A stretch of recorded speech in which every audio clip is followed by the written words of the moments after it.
The red alert blinking on his comms device was the last thing Council Administrator Telvan wanted to see during his rest cycle.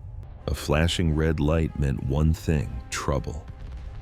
With a groan, he heaved himself off his sleeping platform, extending one of his 4 manipulator limbs to tap the screen. "This had better be an emergency," he grumbled. His assistant's voice came back, crackling with urgency. "Sir, you have to see this. The scout ship Morning Light just pinged us from the Orion Spur. They found something massive." Telvan felt his 2 hearts skip a beat. For 50,000 years, the Orion Spur was the galaxy's final unexplored frontier. Fleets of automated scouts had spent millennia mapping every star, every planet, every speck of dust. The Great Survey was nearly finished. What could possibly be hiding out there to warrant waking him? "Patch the data through," Telvan commanded, and a holographic display shimmered to life above his comms unit, data streams scrolling before his eyes. It started off boring. A yellow star, 8 planets, a few moons, textbook stuff. But when the data for the 3rd planet popped up, the air left his lungs. An oxygen and nitrogen atmosphere, oceans of liquid water, radio waves bleeding into space, signatures of artificial satellites. And then the bombshell: genetic markers that were a perfect match for the ancestors from the ancient colony worlds. Telvan could barely whisper the words. They found it. They actually found Earth. Just 2 standard hours later, Telvan was standing before the entire Galactic Council. The chamber was a colossal amphitheater, built to accommodate the representatives of 800 different species, and today, not a single seat was empty. The news had ripped through the galactic network like a shockwave. Everyone was desperate to know if the old legends were real. Council Speaker Morabith, a Velnari known for her legendary patience and wisdom, called the session to order. After 300 years in her position, a lifespan longer than most species could dream of, her voice commanded absolute respect. "Administrator Telvan has called this emergency session," she announced. "He has made the extraordinary claim that a scout vessel has located the mythical human homeworld. We will now examine his proof." Telvan stepped into the center of the floor and brought the main display to life. A breathtaking image of Earth materialized in the air, a swirl of deep blues, stark whites, and rich greens and browns. "This," Telvan began, his voice echoing, "is the planet the ancient archives called Earth.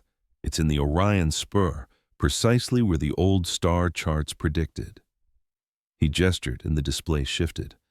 "Our probe has been observing for 3 days. What we found is both incredible and deeply unsettling." New images appeared, the glittering lights of sprawling cities on the planet's night side. Vast swaths of farmland stretched across entire continents. Vessels traversed the oceans and aircraft crisscrossed the skies. "The planet is teeming with life," Telvan explained. "Billions of humans. They've built a technological civilization entirely on their own, cut off from the rest of us. They've harnessed electricity, invented computers, built chemical rockets, and they have achieved nuclear fission." A wave of gasps and murmurs rippled through the chamber. Representatives from 1,000 worlds turned to one another, a cacophony of languages erupting as the translation system struggled to keep up. "That's impossible," a voice boomed from the upper tiers. "No species advances that fast without guidance." "The proof is undeniable," Telvan countered, pulling up more data. "Our probe's remote systems collected biological samples. The genetic analysis is conclusive. The humans on Earth are identical to the descendants on our 47 established colony worlds. This is, without a doubt, their origin." Morabith raised a single slender arm, and a hush fell over the crowd. "If what you say is true," she said, her voice heavy, "we are facing a situation unlike any in our history. Our records state the ancestors fled Earth some 70,000 years ago. They seeded colonies across this galactic arm, and then they disappeared. We always assumed they had wiped themselves out." "They didn't just survive," Telvan clarified. "They thrived. They started over from scratch, with absolutely no memory of their galactic heritage, and they did it all alone." A massive, scale-covered Kazathi delegate rose to his feet. His species were warriors, and his voice was a low growl. "What kind of weapons are we talking about?" the Kazathi delegate demanded. "Are they a credible threat?" Telvin paused, the weight of his answer hanging in the chamber. "They have nuclear weapons," he said, his voice low. "Thousands of them. More than enough to scorch their own world clean of all life, several times over." A wave of murmurs and protests swept through the room. Nuclear arms were a galactic taboo, strictly controlled. Only a select few races were ever permitted to hold them, and even then, under the tightest possible watch. The very thought that some unknown backwater species had figured them out all on their own was deeply unsettling to most of the delegates. "They have to be contained," someone yelled from the floor. "Put a quarantine around their system until they evolve past this madness." "That could take thousands of years," another voice countered. "We can't just turn our backs on them for that long." "What happens when they invent faster-than-light travel on their own?" a third delegate cried out. Morbith again called for order, her voice cutting through the noise. "We will send a delegation," she declared. "A formal first contact mission. We must meet these humans face-to-face to understand their intentions. Only then can we decide what to do." "And who would lead such a mission?" the Kazathi delegate rumbled. Morbith considered it. "The harmonious endeavor. Captain Zur has more first contact experience than any officer in the fleet. If anyone can navigate this situation with the care it requires, it is her." The vote was cast, and despite the uproar, the motion passed with a huge majority. The galaxy was officially going to say hello to humanity. 3 hours later, Captain Zur was standing on the bridge of the harmonious endeavor, her brow furrowed as she reviewed the mission briefing. Her ship was the crown jewel of the diplomatic fleet, packed with state-of-the-art communication arrays and cultural databases. Her crew was a hand-picked mix of 12 different species, all chosen for their diplomatic instincts. "This is going to be a messy one," remarked her first officer, a Trowley whose species was known for their cold logic. "The historical files paint humans as erratic." "Every species is erratic until you get to know them," Zer replied calmly. Like Speaker Morabith, she was a Valari, though far younger. She'd made first contact with 43 different species in her time, and every single one had been a new puzzle. But this was on another level. This wasn't some fledgling species just discovering fire. This was an ancient race that had touched the stars, lost it all, and somehow clawed their way back. What had 70,000 years of total isolation done to them? "Lay in a course for Earth," Zir commanded, "maximum speed, and broadcast our peaceful intentions on every frequency they might be listening to. I want them to know we're coming as friends." The trip took 6 standard days, and every moment was spent poring over the fragmented records of ancient humanity. The archives were a mess, stitched together from ruins on a dozen different colony worlds. They told the story of a species that was brilliant, aggressive, intensely curious, and deeply, overwhelmingly emotional. One file described how ancient humans would form lifelong bonds with other species, treating them like family. Another told of human traders who would cross dangerous star systems just to deliver a gift to a friend. There were tales of human soldiers who would fight to the last breath for a lost cause, and of scientists who would chase a single question for their entire lives. "They sound," the communications officer noted dryly, "like a handful." "They sound fascinating," Zir corrected her. "Don't forget, the colonists who founded many of our worlds were these people. We owe this mission our utmost respect." As their ship slipped into Earth's solar system, the sensors began painting a far more detailed picture. The planet was even more advanced than the first probe had shown. A web of thousands of satellites wrapped the globe. Space stations orbited at various altitudes. They even detected signs of activity on the planet's moon, though it seemed there were no permanent bases yet. "They've certainly been busy," the tactical officer murmured. Just then, a shrill alarm blared through the bridge. The ship's defensive shield snapped on automatically. "Report!" Zur shouted. "We've been painted by an automated defense grid," the tactical officer called out. It's locking onto our approach. A defense grid? A cold knot formed in Zare's stomach. They have weapons in orbit, and powerful ones by the look of it. The scanning beam is using a technology I've never seen before. But before Zare could issue a command, a new signal cut through the static. It was a voice transmission, crisp and clear, in a language the ship's computer identified as English. Unidentified vessel, this is the Earth Orbital Defense Network. Please state your name and purpose. Hold your current position until a diplomatic channel can be established. The bridge crew just stared at each other, completely stunned. They were being put on hold by a species that had never met aliens before, by a defense system that by all logic shouldn't even exist. Captain Zare cleared her throat and switched on the universal translator. This is Captain Zare of the Galactic Council vessel, Harmonious Endeavor. We are here in peace to initiate first contact with the inhabitants of Earth. We will maintain our position as you've requested. There was a brief silence. Then the voice returned, sounding almost bubbly. Acknowledged, Harmonious Endeavor. Please stand by. We're waking up some folks who are going to be super excited to meet you. This might take a couple of minutes. Can we get you anything while you wait? Need any help with your ship's systems? Zare shot a look at her crew. Look. They looked every bit as baffled as she felt. In all her decades of first contact missions, no one had ever offered her a snack before they'd even shaken hands. No assistance is required, Zare replied, trying to keep her voice steady. We will wait. Great! Someone will be with you in a jiffy. Welcome to the neighborhood.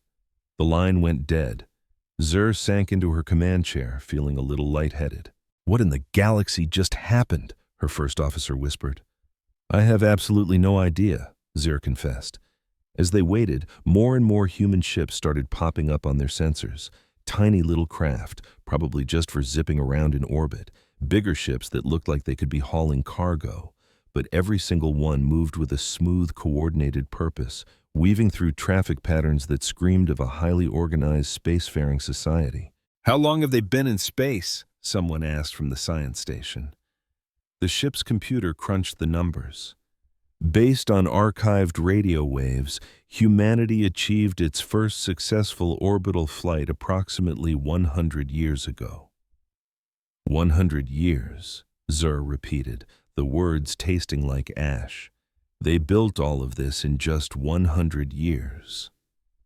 The science officer double-checked the figures, convinced there had to be a mistake. The data appears to be accurate, Captain.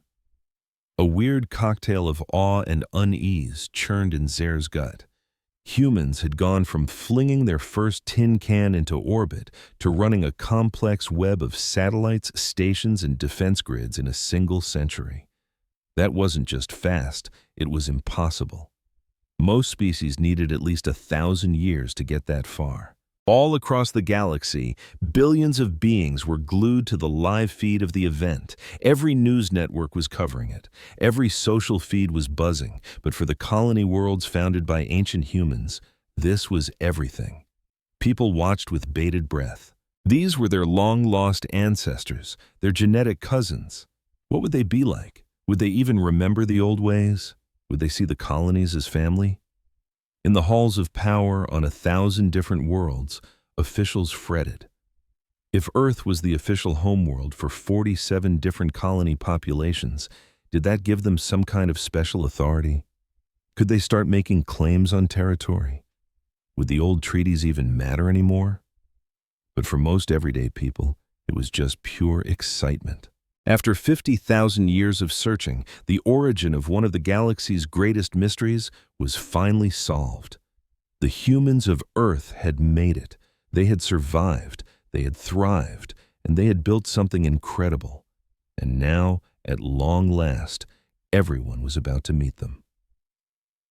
On the bridge of the Harmonious Endeavor, Captain Zare just waited, feeling completely out of her depth. She had a sinking feeling that nothing in her extensive first contact training had prepared her for this. The humans were about to say hello to the galaxy, and the galaxy was about to be turned upside down. The wait lasted for exactly 47 minutes. Captain Zare used the time to go over first contact protocols that suddenly felt ridiculously outdated and to try and soothe her jittery crew. Every few minutes, someone would report another human ship sliding into position around them. They weren't acting aggressive, just observing. It felt like being watched by a swarm of curious toddlers. Finally, the comm channel crackled to life again. This time, there was a video feed. A human face filled the main screen.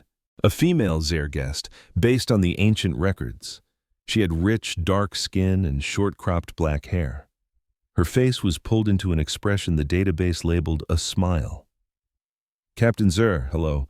My name is Ambassador Chen Wei. So sorry for the delay. Your arrival was a little unexpected and we had to get a few different governments on the same page. I hope you can understand. Zer noticed something peculiar. The human was speaking her native English, but she was clearly aware that the harmonious endeavor had translators. She spoke slowly, with deliberate pauses between sentences to give the system time to work. Ambassador Chen, thank you for your response, Zer said. We realize our arrival must be a shock. We come with peaceful intentions, hoping to establish diplomatic relations with your people. Well, you've definitely made our year, Chen replied, her smile getting even wider. We've been hoping this day would come for a long time. We always kind of figured we weren't alone out here, but having you actually show up in our sky is, well, it's amazing. Would you be willing to come aboard our station? We've set up a reception area that should be able to accommodate your crew's needs. A reception? Zer was floored. You've already prepared facilities for us? Oh, sure. We've been tracking your approach for the past 2 days, Chen explained casually. We figured we'd use the time to get a proper meeting space ready. We weren't sure about your environmental needs, so we built a few different chambers with adjustable atmospheres, gravity, and temperatures. We also got some food and drinks together, though we have to admit, we have no earthly idea what you eat. We just kind of made as many different things as possible and hoped you could point us to what works. Zer glanced at her first officer. He looked like his brain had just melted. In her experience, newly discovered species were either hiding under their beds in terror or pointing weapons at you.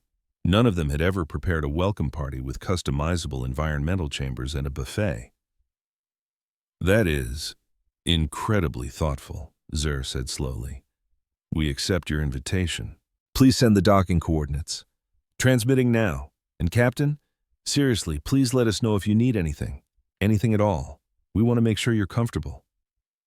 The coordinates came through, pointing them toward a massive space station in high orbit. As the harmonious endeavor drifted closer, Zer got a good look at the thing. It wasn't a military base or a government outpost. According to its public beacon, it belonged to an entity called the Stellar Horizons Corporation. A corporation? The first officer said, dumbfounded. Apparently private citizens own this station, Zer mused. The whole idea was bizarre.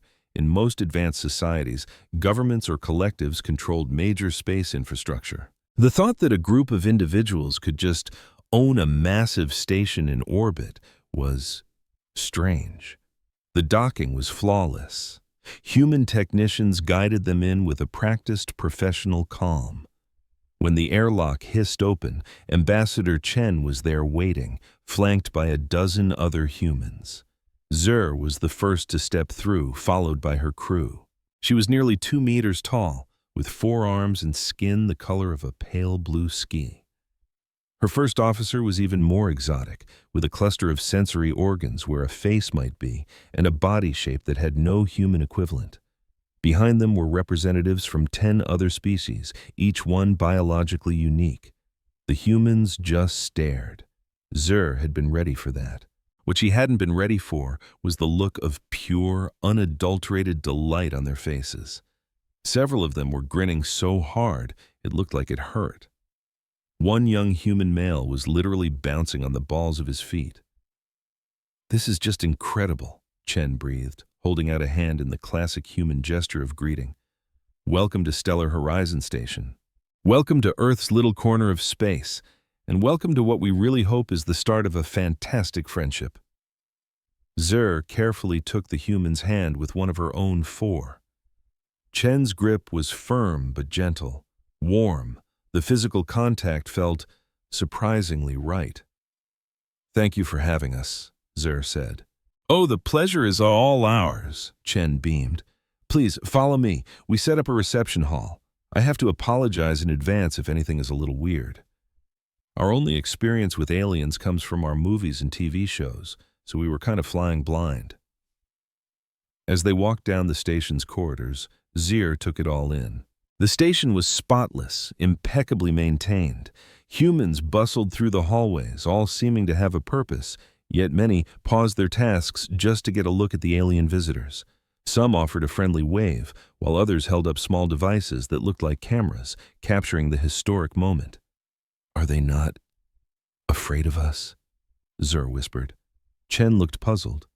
"Afraid? Why would we be? You crossed the vastness of space to meet us in peace. That feels like a reason to celebrate, not to be scared." They stepped into a vast chamber that had been quickly transformed into a reception hall. Tables laden with an incredible variety of food and drinks were spread around the room. The life support systems had even been tweaked to create several distinct atmospheric zones, each clearly marked with signs. Seating of all different shapes and sizes was thoughtfully arranged throughout the space. "We really had no clue about furniture," Chen admitted with a sheepish grin. "So we just built a bunch of different options. Please, make yourselves comfortable. The food is all vegetarian or synthetic. We didn't want to risk accidentally offending anyone by serving meat. And there are a bunch of different drinks, from simple water to some chemical compounds we thought might be nutritious for different biologies." Zer's science officer moved forward and began scanning the food with a handheld device. After a few seconds, he looked up, his primary eyes wide with astonishment. "It's all safe," he reported. "For most of our species, at least. Captain, they've actually analyzed potential alien biochemistries and created appropriate nutritional options." "We did our best," Chen said with a humble shrug. "We've only had 2 days to get ready, so I'm positive we've made a few mistakes. Please, don't hesitate to let us know if anything is wrong, and we'll get it fixed right away." The alien crew fanned out, their curiosity piqued as they examined the strange foods and furniture. Zer watched as the imposing war delegate from Kasoth, Commander Throck, cautiously made his way to one of the tables. He was a colossal being, standing nearly 3 meters tall and covered head to toe in thick, armored scales. His species was known and feared across the galaxy as relentless warriors. Just then, a tiny human child darted out from the crowd and ran straight up to Throck. She couldn't have been more than 5 or 6 years old. She skidded to a stop right in front of the gigantic alien and just stared up at him with wide, innocent eyes. "Are you a dragon?" the little girl asked. Throck looked down at the tiny creature. He had commanded fleets in battle. He had seen the horrors of war, but in that moment, he had never been more unsure of what to do. "I do not know what a dragon is," Throck rumbled, his voice a deep bass. "They're from stories," the child explained.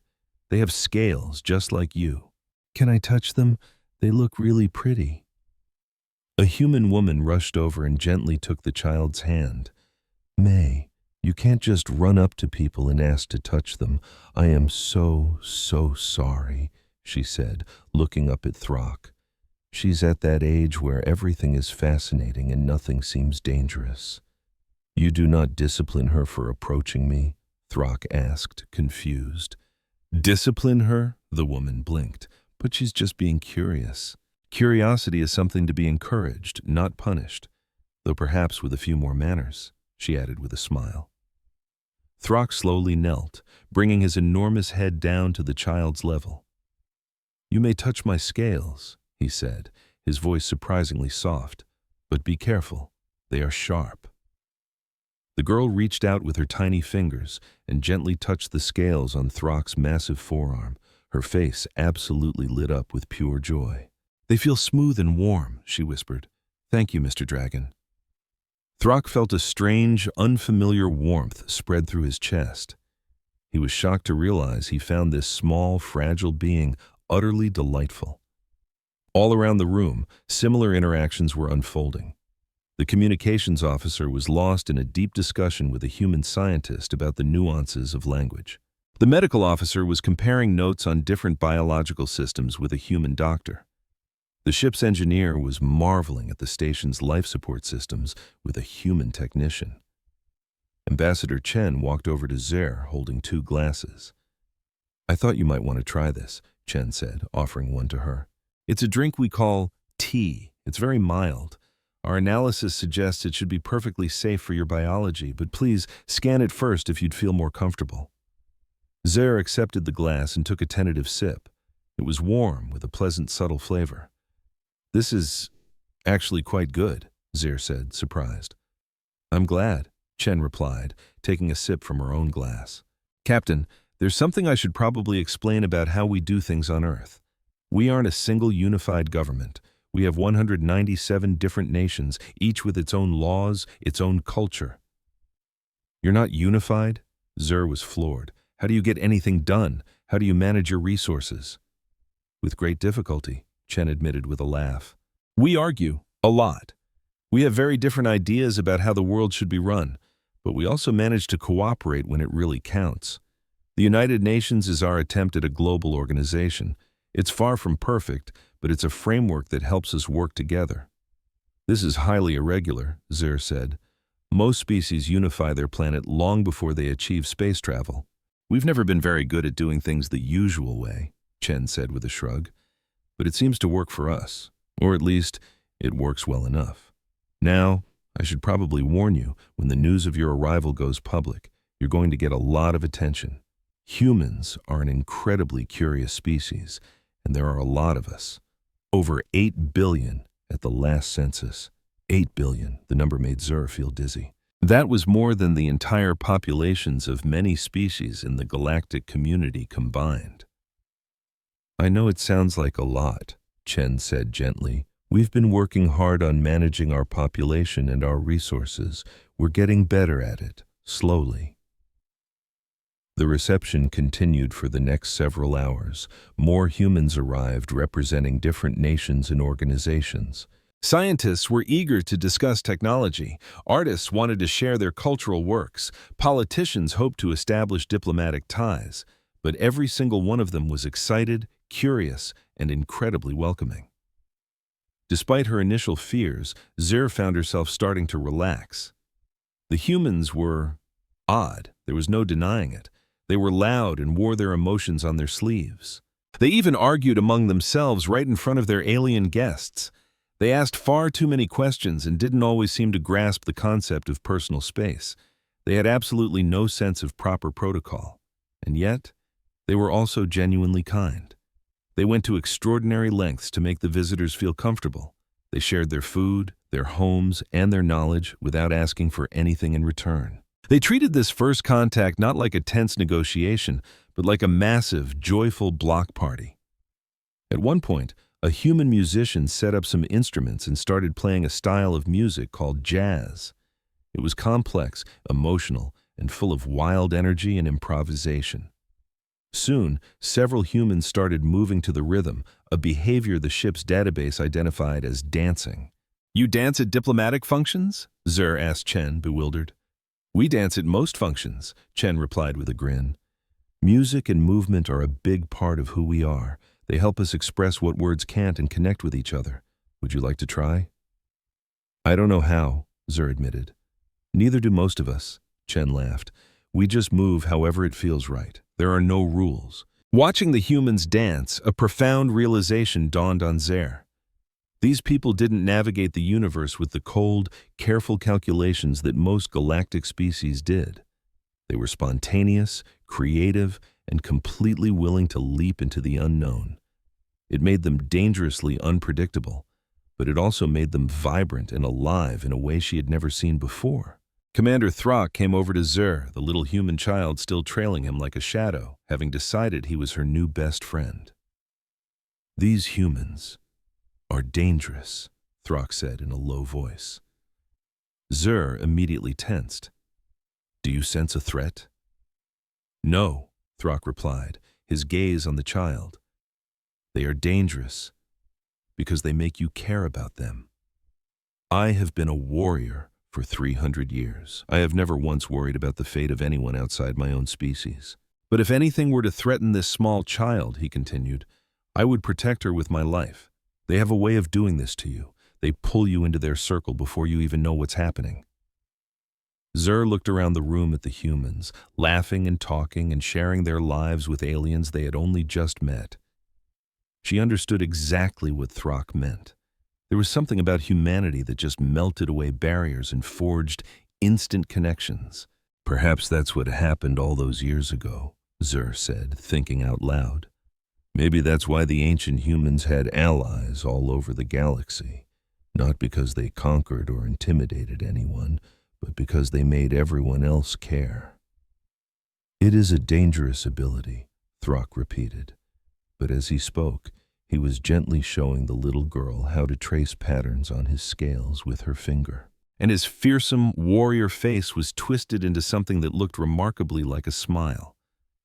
As the party finally began to wind down, Ambassador Chen found Zur one last time. Captain, I have to ask, why now? After all this time, why did you come looking for us? We found you by accident, Zur admitted. An old automated scout probe detected your world. We've been searching this sector of space for 50,000 years. We were starting to believe we would never find Earth. 50,000 years, Chen repeated, her voice barely a whisper. That's how long we've been alone. According to our most ancient records, yes, your ancestors left this world and seeded colonies across the galaxy. And then, they vanished. We've been trying to solve that mystery ever since. And now you've found us, Chen said. So what happens next? That is partly up to you, Zur replied. But I have to be honest with you, Ambassador. This is going to cause a major controversy. Your world has independently developed technologies that are considered extremely dangerous by galactic law. You have nuclear weapons, genetic modification, artificial intelligence, things that are strictly forbidden in civilized space. Many in the Galactic Council will argue that Earth should be quarantined until you evolve past these things. Chen's friendly expression hardened into steel. We can't unlearn what we already know, and we will not stop our progress just because it makes someone else nervous. I understand, Zur said. But you need to understand something too. Earth isn't just any random world. As the homeworld for countless colonies, you could lay claim to a quarter of the galaxy. That kind of power would scare a lot of powerful people. We have zero interest in taking over anyone's planet, Chen stated, his voice unwavering. Those colonies have been on their own for thousands of years. They've built their own civilizations, but we'd love to meet them, our cosmic cousins, our family out among the stars. Zur felt that odd, warm feeling rise up again. These humans didn't see the galaxy as a treasure chest to be plundered, but as a home full of relatives they'd yet to meet. I will make absolutely sure the Council understands that, Zur promised. And Ambassador, thank you. This has been the strangest first contact I've ever handled, but by far the most wonderful. Thank you for making the trip, Chen said with a smile. And Captain, do me a favor. Tell the galaxy a message for us. Tell them Earth is back. We're ready to share, ready to learn, and ready to join the galactic community. As the ship, the Harmonious Endeavor, detached from the station and started beaming its report to the Galactic Council, billions of beings across the stars began to process the unbelievable footage. The humans had greeted the aliens not as invaders, but as long-lost friends. They gave away information freely, asked for nothing, and seemed genuinely thrilled just to say hello. It was the complete opposite of what everyone predicted, and it was exactly what the galaxy needed to see. The Galactic Council chamber exploded into chaos. Delegates from 800 different species were all yelling, pointing, and trying to talk over one another. For Speaker Moravith, keeping order was a lost cause. She just leaned back in her high seat, waiting for the roar to finally fade on its own. It had been 3 days since Captain Zur's report hit, and since then, The entire galaxy was obsessed with one thing: Earth and its people, the humans. Every news channel was running non-stop coverage. Social media was a wildfire of hot takes, wild theories, and heated arguments. Humanity's arrival had fractured the galaxy in a way nothing had for thousands of years. As the chamber finally settled into a low buzz, Moravith leaned into her microphone. "We will now hear the arguments concerning Earth's application to join the Galactic Council," she announced. "Representative Kulan of the Preservation faction will begin." A tall, slender alien stood up. The Kulani were an ancient species, deeply traditional and wary of change. They'd been on the council for something like 10,000 years. "Thank you, Speaker," Kulan stated, his voice as cool and sharp as ice. "I'll get straight to the point. Earth must be denied membership in this council. The reasons are painfully obvious to anyone who's actually looked at the data." He flicked a switch, and a massive hologram flared to life, showing images of mushroom clouds blooming over the chamber floor. "The humans have weapons that can wipe out all life on their own world," Kulan pressed on. "They've detonated hundreds of these devices. They keep massive stockpiles ready to go, enough to annihilate their own civilization in a matter of hours. Council law is perfectly clear. No species that maintains active weapons of mass destruction can be allowed to join." A wave of murmurs washed through the assembly. Many of them knew the horrors of war from their own histories. They got it. The danger was real. The galaxy had outlawed such weapons 15,000 years ago, after the Kelnar species nearly vaporized themselves in a nuclear holocaust. "But there's more," Kulan said, conjuring new images. "The humans tamper with their own genetic code. They build artificial intelligences with no real safety measures. They poison their own skies with industrial filth. They are divided into competing nations that fight over resources instead of working together. They are aggressive, territorial, and emotionally volatile. By every single standard we have, they are not ready. They are also our ancestors." A clear voice cut through the noise. Representative Mira from the Proxima colony was on her feet. She was human, or at least her ancestors were. Her people had lived on Proxima Centauri b for 40,000 years. They had changed over that time, adapting to a new home, but you couldn't deny the genetic link back to Earth. "May I have the floor, Speaker?" Mira asked. Moravith gave a slight nod. "The floor is yours, Representative." Mira walked to the center of the chamber, turning to face the crowd. "My people have waited 40,000 years to find our homeworld. We finally found it, and now some of you want to slam the door in its face because it doesn't live up to your pristine ideals. But tell me this, how many of your species had a single world government when you first reached for the stars? How many of you had gotten rid of every last weapon? How many of you had a perfect environmental track record?" She scanned the room, making eye contact with dozens of representatives. "Not a single one of you," Mira answered for them. "Every species in this room had to stumble, to learn, to screw up and figure out how to fix it. You all got that chance. Why should Earth be denied the same?"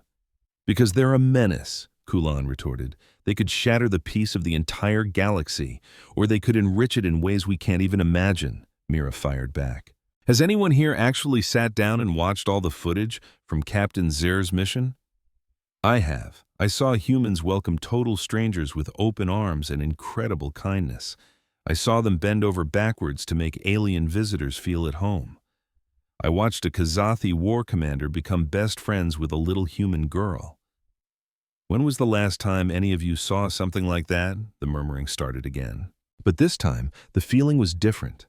A few representatives were nodding along, considering her words. "Humans are a mess," Mira admitted. "They're chaotic, they're emotional.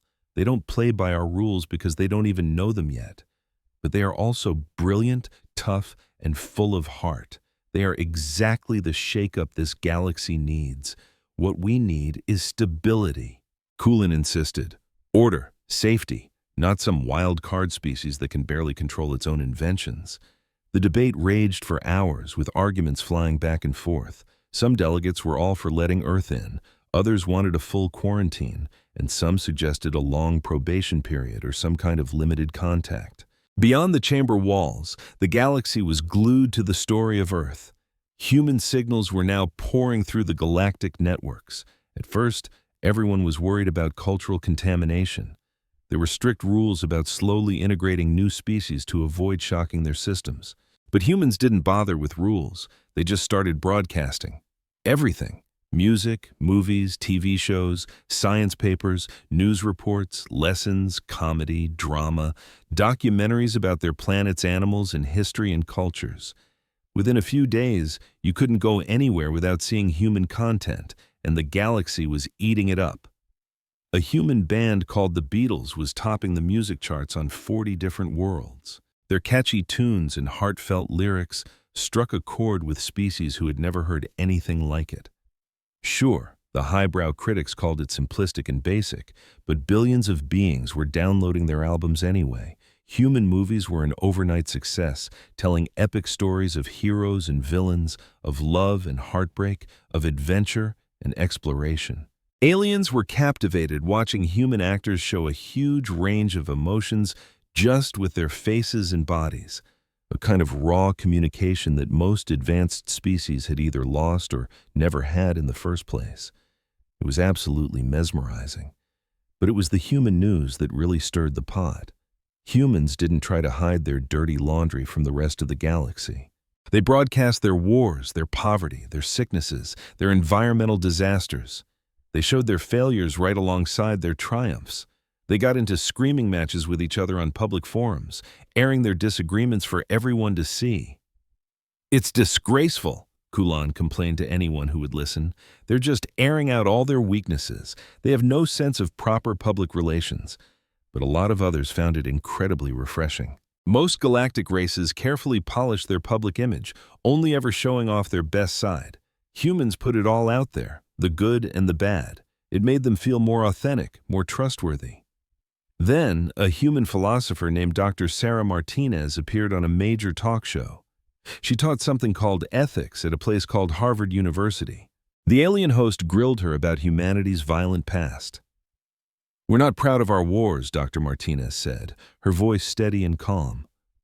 "But we don't run from them either. Every species has a dark chapter in its history.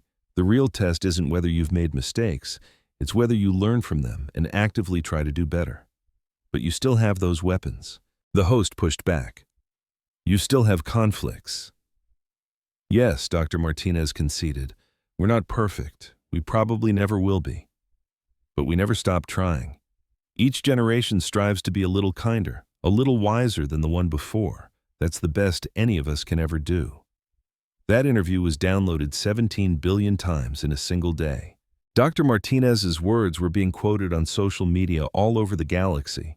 Some thought she was hopelessly naive, but many, many more found her words incredibly inspiring. Soon, the human internet was open to the galaxy. It was a glorious, chaotic storm of information and misinformation, of arguments, jokes, cat videos, and incredibly passionate debates about literally everything. Most galactic networks were tidy, organized, and heavily controlled. The human internet was a wild frontier. "It's like staring directly into their collective consciousness," one researcher commented. And that consciousness is a very, very weird place. Alien psychologists were having a field day trying to figure humans out. They saw how humans would form powerful bonds with animals from other species, treating them like children. They saw how humans would move heaven and earth and spend a fortune to save one single person, even when it made no logical sense. They saw how humans made art about things like death, grief, and pain, and then called it beautiful. "They are obsessed with their own mortality," one psychologist wrote in a famous paper. "They are fully aware that they are going to die. And instead of being frozen by that fear, they use it as fuel to create meaning in their short lives." It's heartbreaking and breathtaking at the same time. Back on the council floor, the argument had changed. It wasn't about if they should talk to Earth anymore. That ship had sailed. The new problem was what to do about the 47 lost colony worlds. These were planets settled by ancient humans tens of thousands of years ago, and they'd grown into their own unique societies. But their DNA was still human. If the Council officially recognized Earth as the homeworld, What kind of legal mess would that create? They could try to claim joint control over our worlds, one representative worried. Earth could demand a voice in the governments of colonies that have been on their own for millennia. Or the colonies might try to claim Earth's resources, another shot back. The moment we admit there's a genetic link, it throws open a huge can of worms about inheritance and who has rights to what territory. The colonial representatives called a private meeting to figure out their strategy. They were from all over the galaxy, each with their own unique culture and government, but they were all staring down the same problem. What, if anything, did they owe to the planet Earth? Representative Mira spoke for her people on Proxima. "We can't pretend we don't have a shared past," she said. "But we are not Earthlings. We are Proximans. Our home has made us into something different. We have different beliefs, different ways of life. Earth is our ancestor, but it is not our parent." The representative from Alpha Centauri nodded, agreed. "But shouldn't we help them? They're our flesh and blood after all." The representative from Teti scoffed. "Help them with what? By every measure they're thriving. In fact, they're doing better than fine. It took us millennia to achieve what they've done in centuries." "That," Mira confessed, "is precisely what has me worried. If Earth keeps advancing at this pace, they'll surpass every single one of us in a few short generations."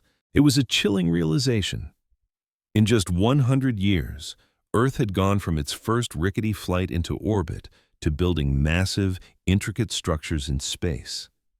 At this speed, they'd unlock faster than light travel within a century or two. They were on the verge of mastering fusion power, exotic matter, quantum computing, all the hallmarks of an advanced civilization that had taken other races thousands of years to develop. "Maybe that's why the ancients left," someone murmured from the back. "Maybe they saw how fast humanity was evolving, saw the danger in it, and tried to pump the brakes by scattering us across the stars." "Well, if that was the plan, it was a total failure," Mira shot back. "We didn't slow down. We just split into factions, and now Earth has caught up all on its own." After much debate, the colonial representatives finally reached a consensus. They decided to endorse Earth's bid for membership, but with strict conditions. Earth would be given the honorary title of Source World, a nod of respect, but it would hold no actual authority over the colonies. Every world would remain completely independent. It felt like a fair compromise, but it didn't solve the bigger problem: what to do about Earth's alarmingly advanced technology. Commander Throck of the Kesothi had been observing the arguments in silence. His people rarely got involved in the Council's political games. They were a species of action, not words. But this human situation fascinated him. He rose to his feet, and a hush fell over the chamber. When a Kesothi chose to speak, everyone paid attention. "I've been studying the humans," Throck's deep voice rumbled through the hall. "Not their weapons or their political squabbles. I've been studying their character, and I've discovered something vital." He brought up his own holographic projector, filling the air with images from Earth's history, scenes of war, catastrophe, and unimaginable cruelty. "Yes," Throck said, his voice low. "Humans are capable of truly terrible things. But then watch what comes next." The images shifted. Now they showed humans digging through rubble to save each other after earthquakes. They showed the construction of hospitals and schools. They showed organizations founded for the sole purpose of promoting peace and helping the needy. They showed total strangers laying down their lives to save others. "Humans have a great capacity for violence," Throck went on, "but they possess something that many of us have lost. They have the power to choose restraint. They have nuclear arsenals, yes, enough to wipe out their own world countless times over. And yet for nearly a century, they have made the conscious choice not to use them. That isn't a sign of weakness. That is a profound strength." The chamber was now utterly silent. Even the skeptical Kulin was leaning forward, listening intently. "You're afraid that humanity will unleash chaos upon our well-ordered galaxy," Throck said. "But let's be honest, our galaxy has become stagnant. We've enjoyed 10,000 years of peace, but we've also had 10,000 years of zero meaningful progress. We've all grown too comfortable, too afraid to take a chance. The humans are not like us. They embrace risk. They make spectacular mistakes, and then they learn and they adapt. That is the very thing this galaxy is crying out for. You would gamble the stability of the entire galaxy on a possibility of progress? Kulan challenged. I would gamble our stagnation for the certainty of growth, Throck countered. And besides, we can't stop them anyway. Whether we let them in or not, Earth will keep growing. They'll figure out light-speed travel on their own sooner or later. So I ask you, would you rather they show up on our doorsteps as fellow council members who have agreed to our laws and treaties, or as complete outsiders who owe us nothing? It was a devastatingly effective point. The chamber exploded with chatter once more, but the entire feel of the debate had changed. More and more representatives were starting to see Throck's point of view. Speaker Morev called for a preliminary vote. Not a binding decision, just a way to gauge the room's temperature. The question was simple. Should Earth be formally invited to apply for council membership, or should it be placed under quarantine? The results were razor thin. 412 voted to allow the application. 388 voted for quarantine. Earth had barely squeaked by the first obstacle, but the hardest part was still ahead. When the session broke, the representatives immediately began holding private meetings, cutting deals and building new alliances. The human question had suddenly become the galaxy's most pressing political issue, and its resolution would define the future for eons. And all the while, oblivious, the humans kept broadcasting their culture into the void, their music, their art, their hopes, and their anxieties. They were winning over alien allies who had never even laid eyes on them, changing hearts and minds across the stars without having a clue. The galaxy thought it was prepared to meet humanity.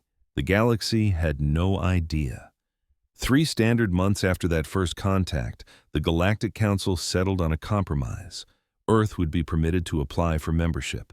But first, humanity had to pass the trial of worthiness, an ancient rite of passage created to see if a new species was genuinely ready for the galactic stage. Ambassador Chen took the news with a mix of excitement and apprehension. She stood at the United Nations headquarters, the air thick with the anticipation of delegates from every nation. The room was silent and tense. The Council has presented us with 3 challenges, Chen announced. A diplomatic simulation, a test of our technological problem-solving, and a crisis response scenario. We must pass all 3. For most species, these trials take decades to complete. And how long do we have? The Chinese ambassador asked.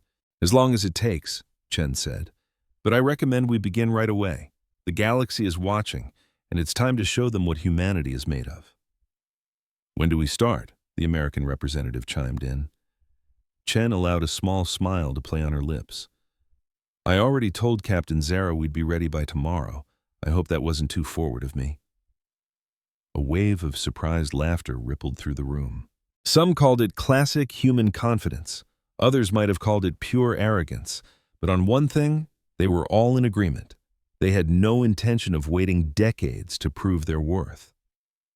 The first challenge was the diplomatic simulation. Earth assembled a team of 12 diplomats from a diverse range of nations and cultures. They were brought to a holographic chamber on the ship, the Harmonious Endeavor, to face a simulated galactic emergency. The scenario was a nightmare. 3 different alien species were on the brink of war over a star system overflowing with resources. Each species had a solid claim to it, and each one was desperate. The job of the human team was to find a peaceful solution that would make everyone happy. From an observation deck, Captain Zara and a panel of council members watched. The simulation flickered to life. Within moments, it became painfully obvious that something was very, very wrong. The human diplomats were ignoring every established protocol. They were talking over each other. They were raising their voices. One of them was actually using humor in the middle of a grave negotiation. The diplomat from Brazil actually laughed out loud when one of the simulated aliens made a wildly unreasonable demand. "This is an absolute train wreck," one of the observers muttered. "They have no discipline, no understanding of proper conduct." But Zara leaned in, watching more closely. It was true, the humans were shattering every diplomatic rule in the book, but they were also getting somewhere. When one simulated species insisted on having total control of the system, the diplomat from India just blurted out, That's ridiculous, and you know it. Let's stop posturing and talk about what you actually need. The simulation's aliens were stunned by the bluntness. Most species would spend days dancing around a statement like that, wrapping it in layers of polite language. The human just laid it on the table. "We need the mineral resources," the simulated alien finally admitted. "Fine, then you take the rocky planets," the Kenyan diplomat jumped in. "Let Species B have the gas giants. They can harvest the atmospheres. Species C can take the asteroid belt for their factories. Everybody gets what they need. Nobody gets to own the whole system. That goes against the principle of sovereign territory," another simulated alien protested. The American diplomat just shrugged. "So change the principle. Make it a shared system. We have treaties for resource management instead of outright ownership. We do it on Earth all the time. It's messy, but it works." The simulation lasted for 6 hours. The entire time, the human team never stopped arguing, not just with the aliens, but with each other. The Russian diplomat clashed fiercely with the Japanese diplomat over their strategy.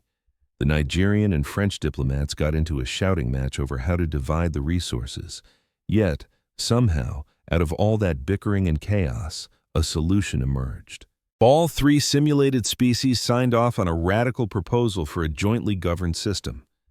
It was an outcome that was bizarre, that broke countless traditional rules, and that would have been impossible to reach through any conventional diplomatic channel. The observers stared at the results, dumbfounded. "They failed, obviously," one of them declared. "They ignored dozens of protocols. They showed a complete lack of respect for procedure." "But they accomplished the mission," Zera pointed out. "They found a peaceful outcome that satisfied everyone. Isn't that the entire point of diplomacy?" "Diplomacy is about the process just as much as the result," the observer argued. "Without proper protocol, you get chaos. Or," Zera suggested, "you get creativity. Maybe our protocols have become so stiff that we've forgotten how to just talk to each other. Maybe we spend so much time on the proper way to say something that we never get around to actually saying it." The argument among the observers raged on, but the result was logged. The humans had finished the diplomatic simulation.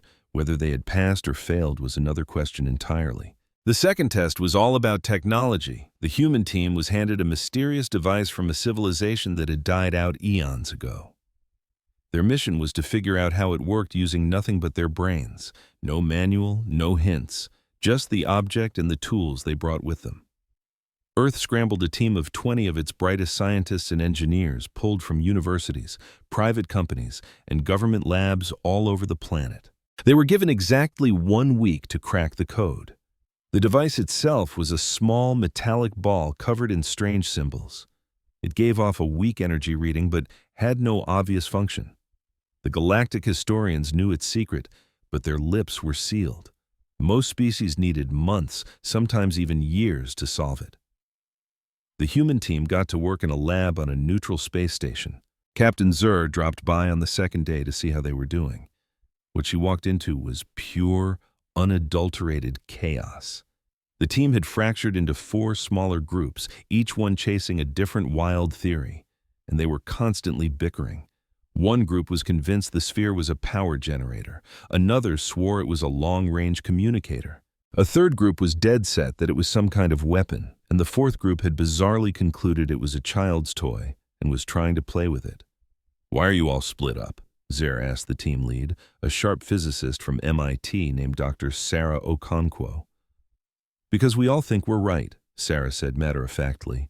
"Instead of wasting days arguing over who has the best idea, we figured we'd just try everything at once. Whoever solves it first wins."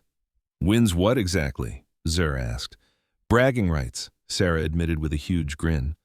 "Mostly bragging rights, and probably a few killer research papers when we get back home." The groups weren't just separate, they were actively competing. They hid their findings from each other.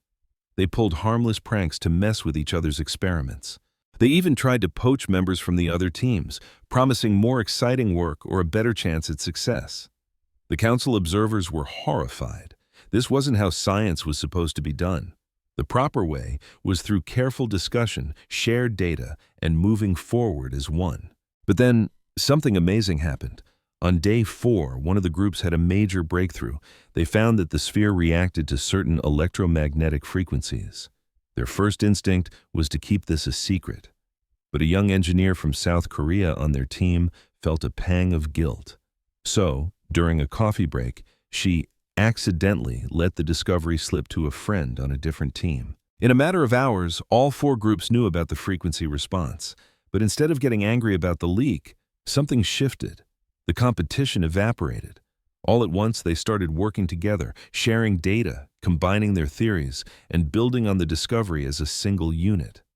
The rivalry was gone, replaced by the electric buzz of a shared goal. "What happened?" Zur asked Sarah later. "We got a solid lead," Sarah explained. "Once we knew we were on the right track, solving the puzzle became more important than winning. We're competitive, sure, but we're not idiots. We know when to team up." By the end of day 5, the human team had completely decoded the device's purpose. It wasn't a power source, a communicator, a weapon, or a toy. It was an educational tool built to teach the young of that ancient species about quantum mechanics using hands-on, interactive models. But the humans didn't just figure out what it did. They built 3 working copies of it from scratch, using their own tech. They wrote up extensive reports explaining the physics behind it. They even came up with a list of improvements for the original design. The council observers checked the data, then checked it again. The humans had done in 5 days what usually took other species months, and they did it through what looked like an absolute mess. "How is that even possible?" one observer whispered. "They try everything, all at once," Zur mused. "They don't wait for everyone to agree, they just do it and see what sticks. It's messy, but it's unbelievably fast." The third and final test was a crisis simulation, and it was always the make-or-break challenge.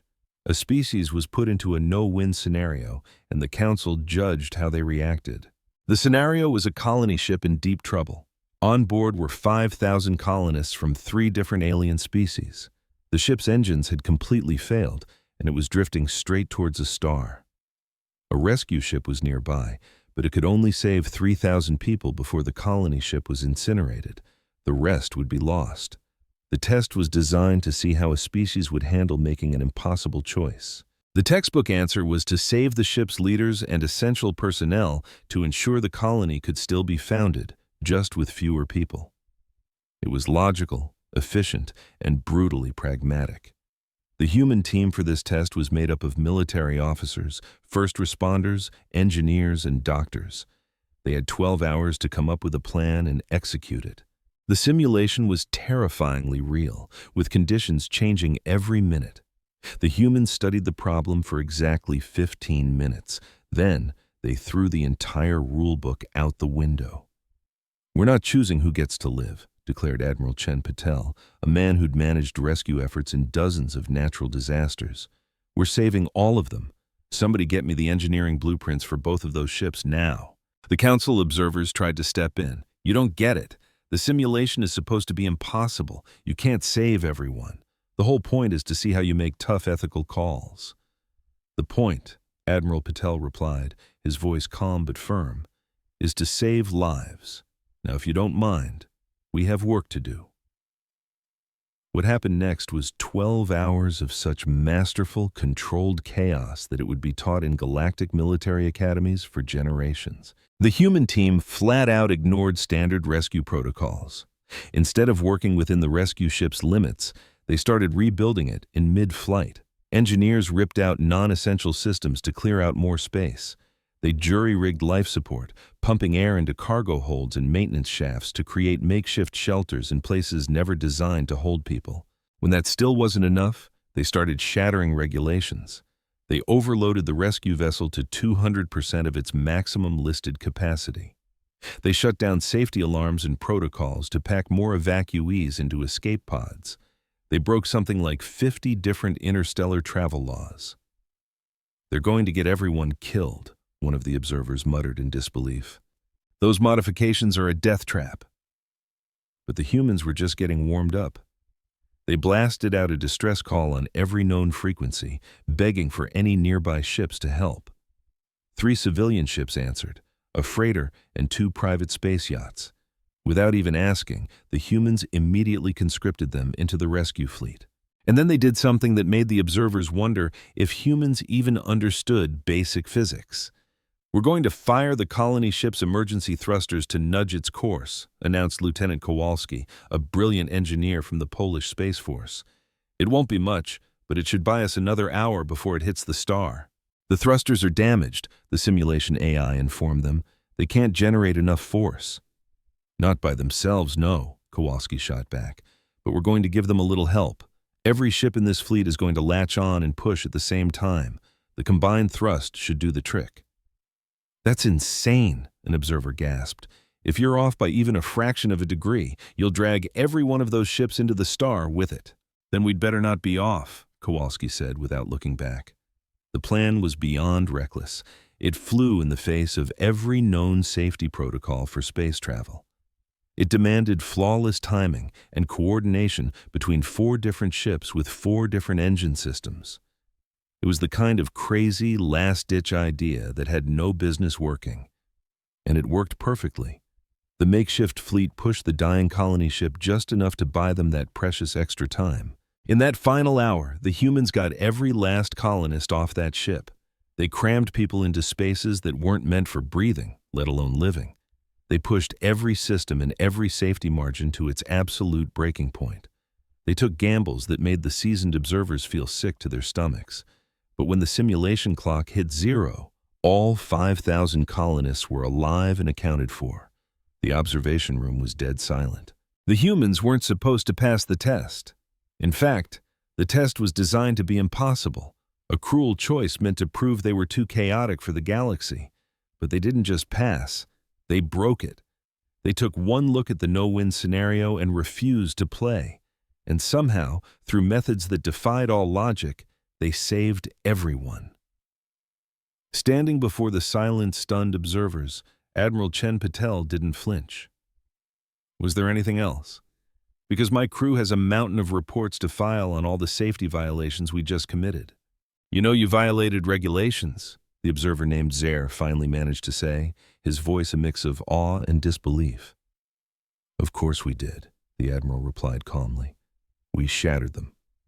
We'll accept any penalty you see fit, but every single person is alive. That's the only thing that really matters, isn't it?" One of the other observers, a being from a species famous for its rigid devotion to the law, spoke up. "You saved every last soul. To do it, you broke countless rules, gambled with multiple starships, and put the entire rescue operation at risk." "But you saved them all," he continued, completely bewildered. "I honestly don't know whether to recommend you for a medal or have you thrown in a brig." The Admiral offered a small, knowing smile. "Why not both? We humans are pretty good at holding 2 opposite ideas in our heads at the same time."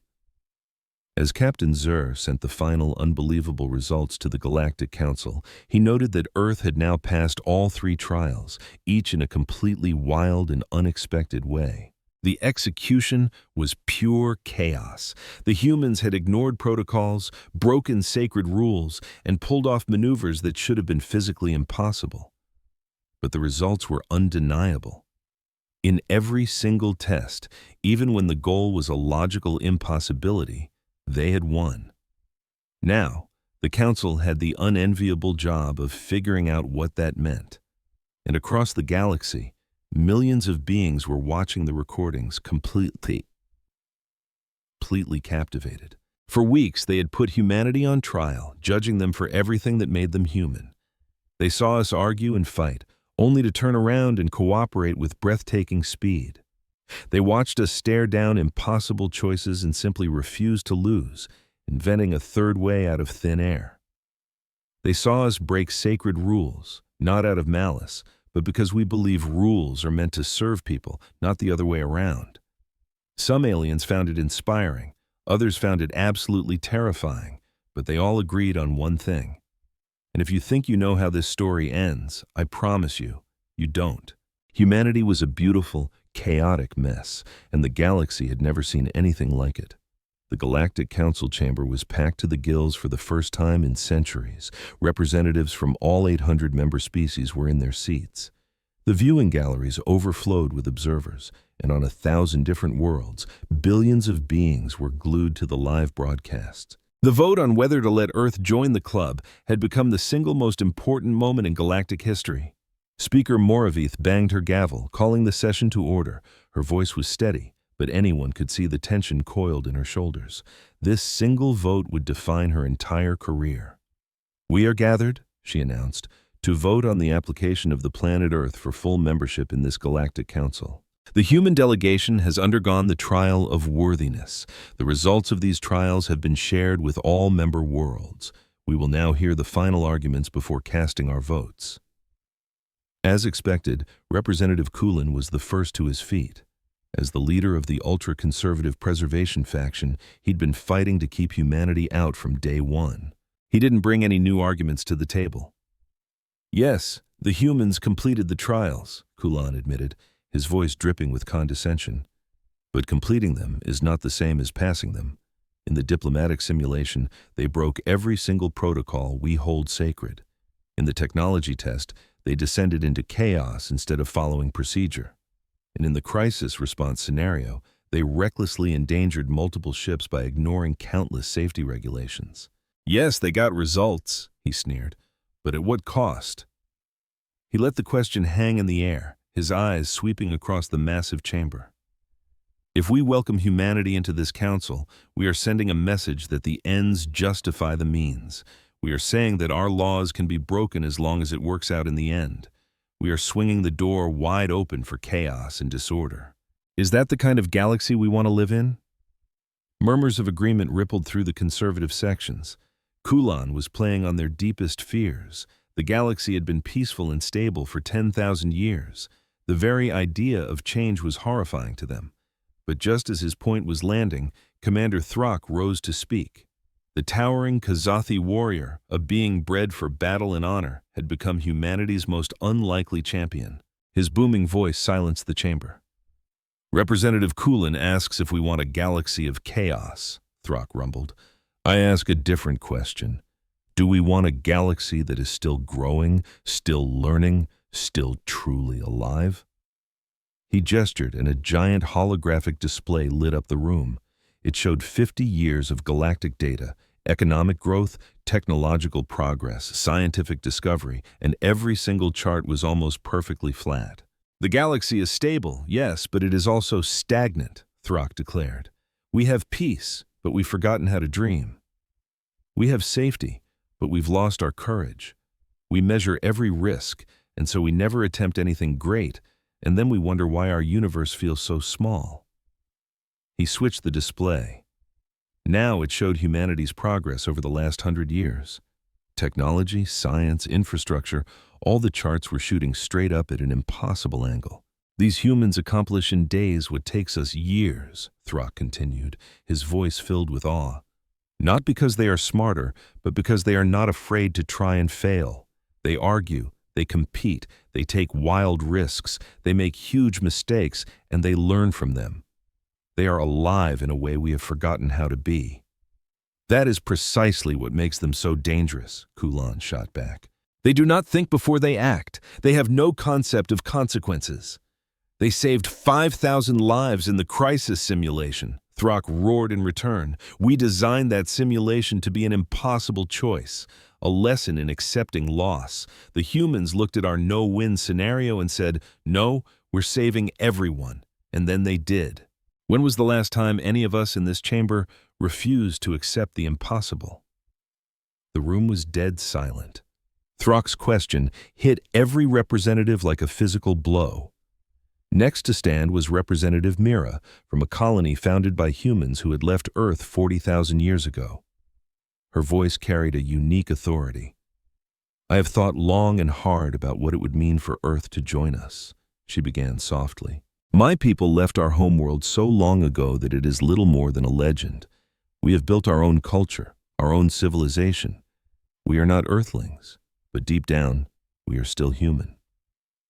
She glanced at the Earth delegation, and their ambassador, a man named Chen, met her gaze and gave a slight respectful nod. "The humans of Earth are our long-lost cousins," Mira said.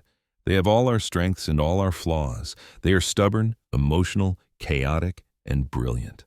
They make disastrous decisions and world-changing discoveries, sometimes in the same afternoon. They are, in short, exactly like every single one of you. Let's be honest with ourselves. Every species in this chamber has a violent, messy past. Look, every species in this council has a dark past, Mira argued before the assembly. Every one of us has struggled with the urge to use power foolishly. But we grew, we learned, we evolved. Why do you automatically assume humans can't do the same? Because they still possess nuclear weapons, Kulan shot back. Yes, Mira agreed without hesitation, and they hate that about themselves. Have you actually watched their media, read their stories? They are obsessed with the idea of becoming better than they are. They write epic poems about the darkness in their own nature and the heroes who fight to overcome it. They make art about their incredible capacity for violence and then celebrate the choice to show mercy instead. They are in a constant, painful struggle to be better than their worst impulses. She paused, letting the truth of her words settle over the assembly. That struggle is what makes them worthy. Not being perfect, not being flawless, but the endless, exhausting effort to be good, even when they know they'll never fully get there. That is the most human thing about them, and that is why they belong with us. The debate raged for hours. Speaker after speaker rose to make their case. Data was debated, evidence was picked apart. Old fears and new hopes were given voice in 100 different languages. Finally, a woman named Dr. Sarah Martinez was invited to speak. She wasn't a politician or an ambassador. She was a philosophy professor from a small university on Earth. But an interview she had given months earlier had gone viral across the galaxy, and the council had made the rare decision to let her speak.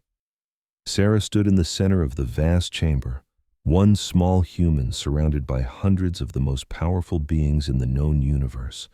She looked both terrified and incredibly brave. "I'm not here to argue about our qualifications," she said, her voice shaking only slightly. "I'm not going to list our achievements or defend our technology. I want to talk about what we can offer you." She took a deep breath. "You have peace. You have stability. You have systems that have worked for millennia. But from everything I've seen, you also seem to have loneliness. You have species living side by side for centuries who barely know each other. We saw the recordings of your first contact mission to our world." Sarah continued, "We saw the surprise on your crew's faces when we offered them food and a place to rest. We saw the shock when a little human child walked right up to a fearsome Kazathi warrior and asked if he wanted to play. Those moments are normal for us. We don't see hospitality as a transaction. We see it as a joy." She looked around, trying to make eye contact with the alien faces staring back at her. "Humans build families out of strangers. We adopt animals from other species and make them part of our households. We weep together at sad stories and laugh until we can't breathe at silly jokes. We feel everything so deeply, and we share those feelings without shame. Maybe that seems weak to you, but I think it makes us human in the very best way. If you let us in," Sarah pleaded, "we won't just be a new member of your council. We will be your friends. We will absolutely argue with you, yes.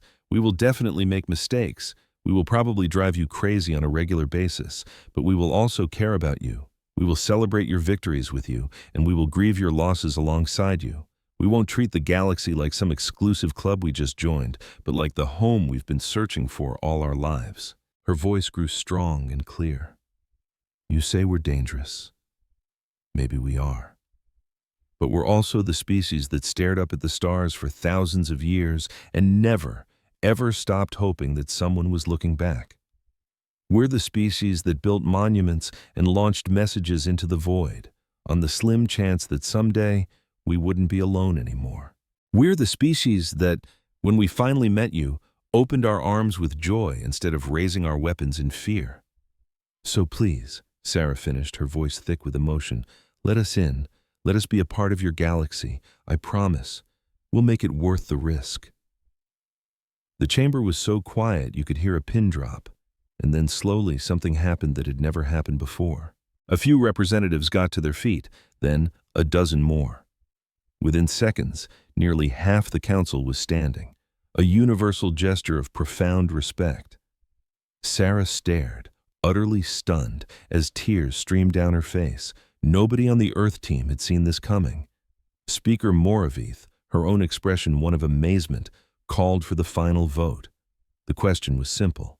Should Earth be granted provisional membership in the Galactic Council with full voting rights and responsibilities? The voting was done in absolute silence, each representative casting their decision privately. The results were tallied by the Council's ancient computer systems, machines that had been the bedrock of galactic democracy for ages. The numbers flashed onto the main display. In favor, 489. Against, 276. Abstaining, 35. Earth had won. It wasn't unanimous, but it was decisive. The chamber erupted. Some species cheered wildly. Others sat in stunned silence. A handful of the conservative members walked out in protest, but it didn't matter. The decision was final. Earth was officially in. With tears blurring her vision, Ambassador Chen watched as the delegation from Earth erupted in a beautiful mess of hugs, laughter, and sobs. They had actually done it.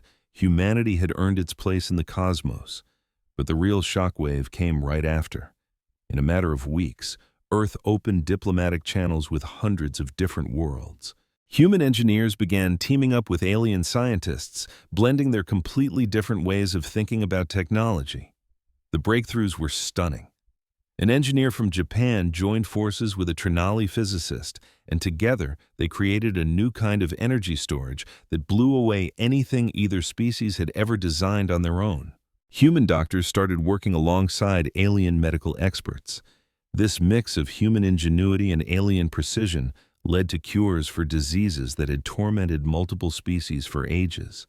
A surgeon from India even pioneered a new technique inspired by alien biology that, incredibly, worked even better on humans than our own traditional methods. And it wasn't just science. Human artists collaborated with alien creators. A musician from Brazil composed a symphony blending earthly instruments with alien soundscapes, creating music that resonated with beings who had entirely different ways of hearing. It went on to become the most popular piece of music in galactic history. But the biggest changes weren't technological or artistic, they were cultural. Humans burst onto the galactic scene with the same energy they applied to everything else, a wildfire of enthusiasm, boundless curiosity, and a complete refusal to acknowledge that some lines weren't supposed to be crossed.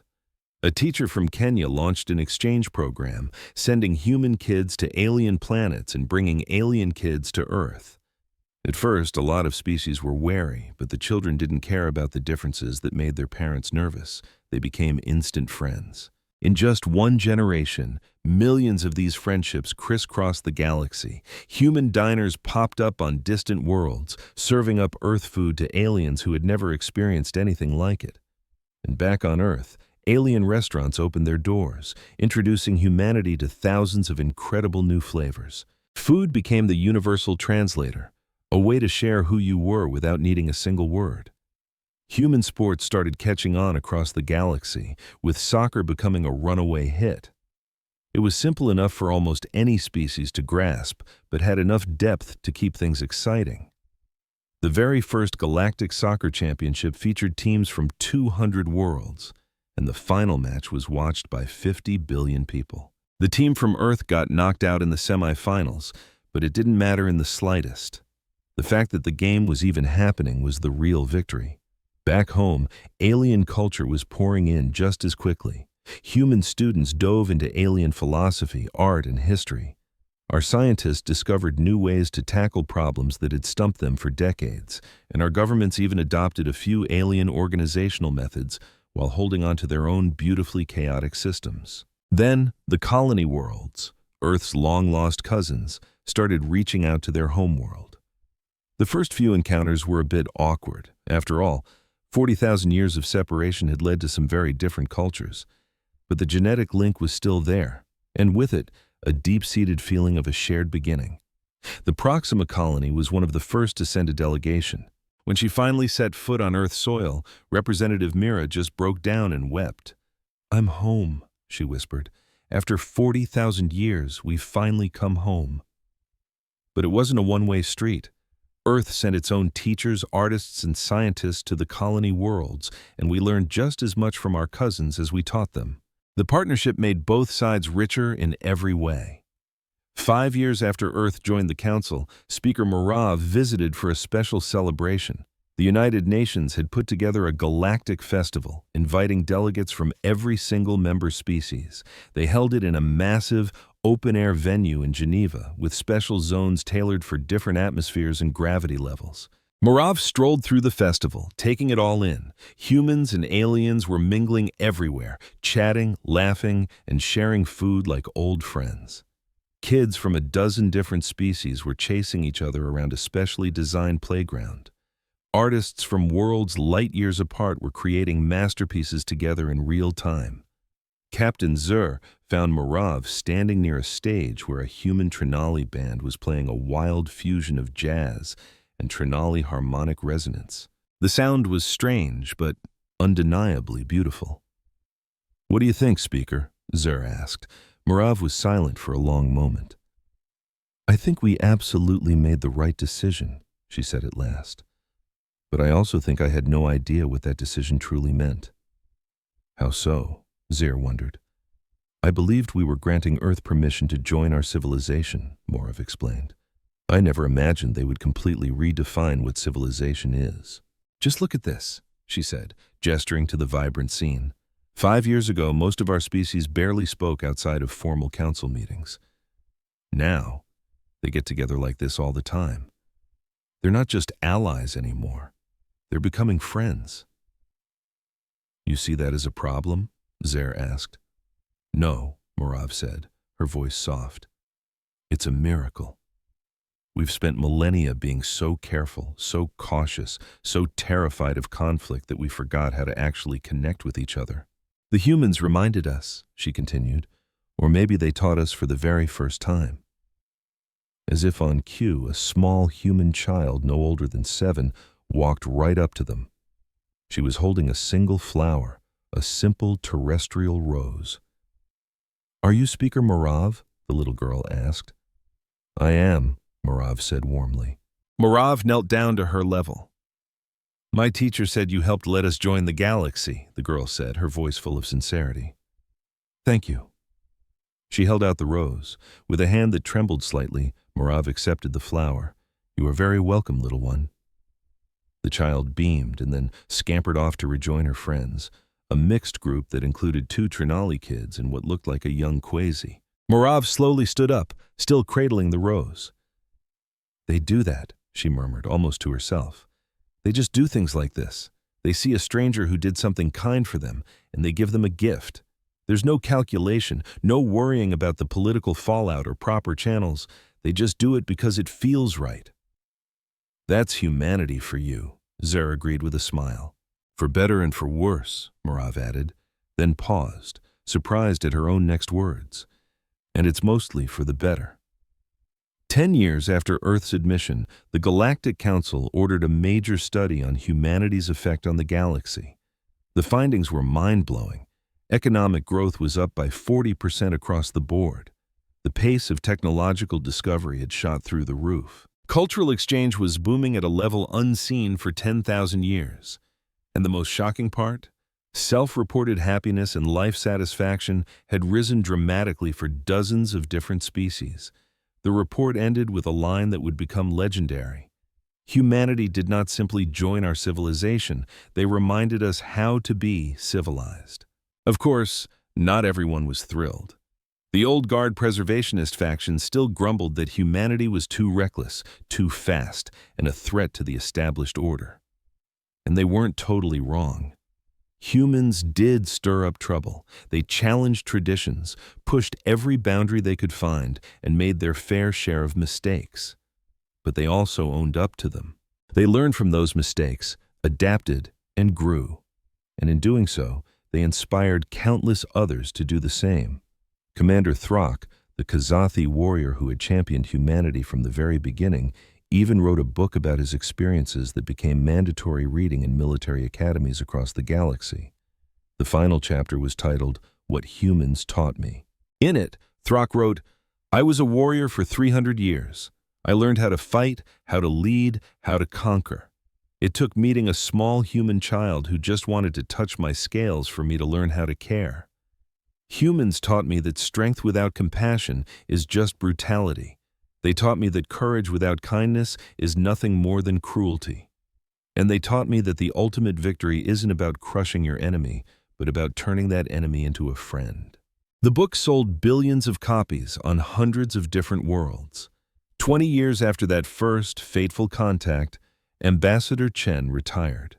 By human standards, she was an old woman now, but she had seen something few beings in history ever get to witness: the complete transformation of an entire galactic civilization. Her retirement ceremony was attended by delegates from every council species. Chen gave one last speech. "When Captain Zur first came to Earth," she began, "we greeted her as a friend, having no idea if that was the right thing to do. We offered her food and a place to rest, not knowing if she would accept. We showed our joy and excitement, with no clue if those feelings would even be understood. Now, 20 years later, I look out at this galaxy and I see those very same gestures everywhere. Species that used to communicate only through stiff, formal protocols now break bread and share laughter," she said. "Beings that once saw each other as suspicious outsiders now build friendships that span the stars. We didn't do this by ourselves," Chen was quick to add. "We couldn't have. Every single species here helped build this new way of living together. But I'm so proud that humanity got to help kick things off. I'm proud that we looked at the galaxy's rigid, careful order and dared to ask, but what if we were all friends too?" She broke into a warm smile, and even after 2 decades among aliens, that simple human expression still had the power to make everyone feel at ease. "We aren't perfect," Chen concluded. "We'll never be perfect. But we are here. We are a part of you, and we are finally home. Thank you for opening the door. Thank you for taking a chance on us. And thank you for becoming our family." The ceremony ended with something that would have been utterly unimaginable 20 years ago. The representatives from 800 different species rose to their feet, and together they began to sing a song. It was an old human folk song, written centuries ago, but it had been lovingly translated and adapted by dozens of species. The words spoke of finding connection, of belonging, and of the profound joy of discovering you're not alone in a vast and silent universe. As all those voices, human and alien, rose in a single magnificent chorus, Captain Zur stood in the audience right next to Speaker Morov. "Do you remember how worried we were?" Zur asked his colleague Moravith quietly as they watched the ceremony. "Worried? I was terrified," Moravith admitted. "I truly believed humanity would shatter everything we'd spent centuries building." She then gestured toward a group of alien representatives who just weeks ago would barely speak to each other. Now they were singing together, harmonizing like old friends. "Instead," she said, her voice filled with wonder, "they showed us what we should have been building all along." On Earth and 1,000 other worlds, people watched. They saw the incredible future humanity had helped unlock. A future where differences were no longer a source of fear, but a reason to celebrate. A future where a stranger was just a friend you hadn't met yet. A future where chaos and order could dance together to create something more beautiful than either could ever be alone. And the galaxy was astonished, not because the humans had finally joined them, but because in doing so, the humans had transformed everyone into something better than they ever thought they could be. The galaxy had spent 50,000 years searching for Earth. But as it turned out, it was humanity that helped the galaxy finally find its heart.